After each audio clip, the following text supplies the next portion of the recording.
আলহামদুলিল্লাহ।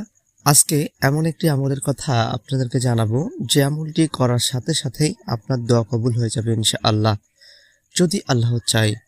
আজকের এই আমলটা অত্যন্ত গুরুত্বপূর্ণ এবং অত্যন্ত পাওয়ারফুল আমল। আমাদের যাদের দোয়া দীর্ঘদিন ধরে কবুল হচ্ছে না, তো হচ্ছেই না, তারা এই আমলটি করে দেখতে পারেন। আশা করছি ফলাফল আপনি নিজেই বুঝতে পারবেন।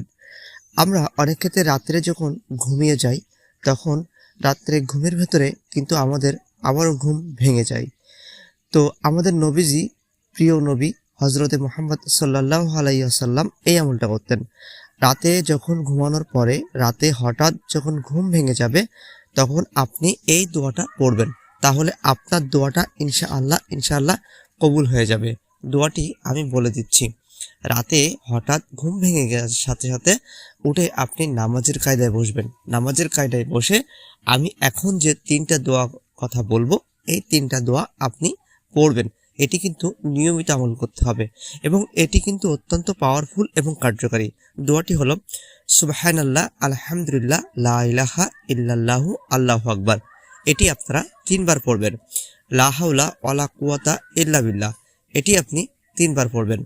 লা ইলাহা ইল্লাল্লাহু ওয়াহদাহু লা শারীকা লাহু, লাহুল মুলকু ওয়া লাহুল হামদু ওয়া হুয়া আলা কুল্লি শাইইন কাদির। এটি আপনারা 3 বার পড়বেন। এই 3টা দোয়া আপনারা মোট 3 বার করে মোট 9 বার পড়বেন। 9 বার পড়ে আপনারা 2 হাত তুলে আল্লাহর কাছে আপনি দোয়া করবেন এবং দোয়া করার পরে যদি আপনি ওই টাইমে তাহাজ্জুদ নামাজ পড়তে পারেন, তাহলে কিন্তু আপনার তাহাজ্জুদ নামাজ কবুল হয়ে যাবে এবং সেই সাথে কিন্তু আপনার দোয়াগুলো কবুল হয়ে যাবে ইনশাআল্লাহ। তাই দেরি না করে আজকে থেকে আল্লাহর উপর বিশ্বাস রেখে আপনি এই আমলটি করুন।